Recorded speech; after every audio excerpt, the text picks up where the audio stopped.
ina da wayo na lokacin Shagari, amma ministocinsa da gwamnoninsa da na sani a yau suke rayu guda biyu ne. Guda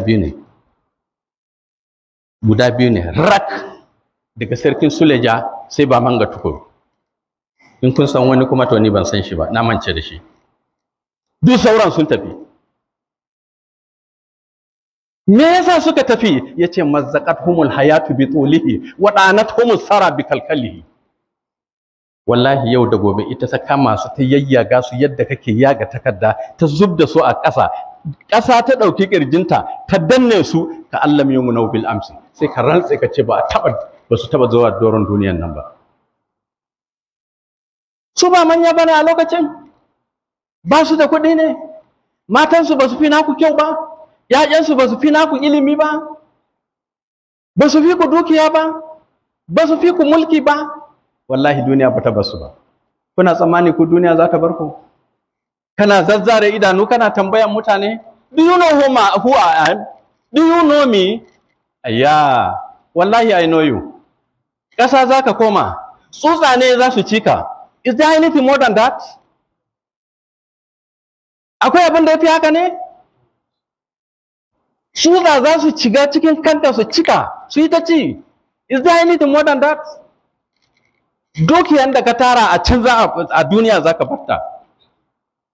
Maƙiyanka su za su yi amfani da shi. To Allah ka taka ƙasa a hankali.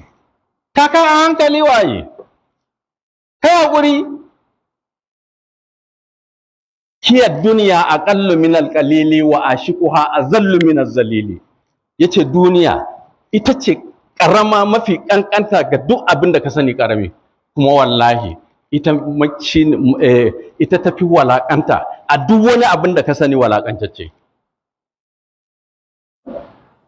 Duk wani wanda ka sani idan duniya ta ɗauke shi wallahi sai ta yarda shi.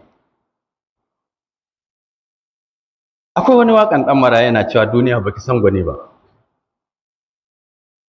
Akwai wani kwanan nan mawaƙi yana cewa shi ma wata rana baya nan. Last week sai gashi baya nan ɗin. Ya yi shirin tafiya ne? Ba an je murnan aure ba ne? Za a buga bol? Jama'a, ka daina faɗa. Ka yi kwantar da hankalinka. Ka fuskanci gabanka. Rabu da mutane. Duk abin da za su faɗa a kanka, rabu da su. In Allah ya yarda da kai, baka da problem.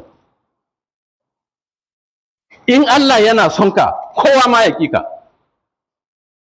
Idan Allah ya ƙi ka, wallahi duk wanda ya soka banza ne. So nawa kuke jin hadisin manzon Allah sallallahu alaihi wasallam yana cewa inda duk duniya za su taru, za su baka wani abu. Allah bai baka ba, ba a baka abun. Ba a baka abun. Saboda Allah bai baka ba.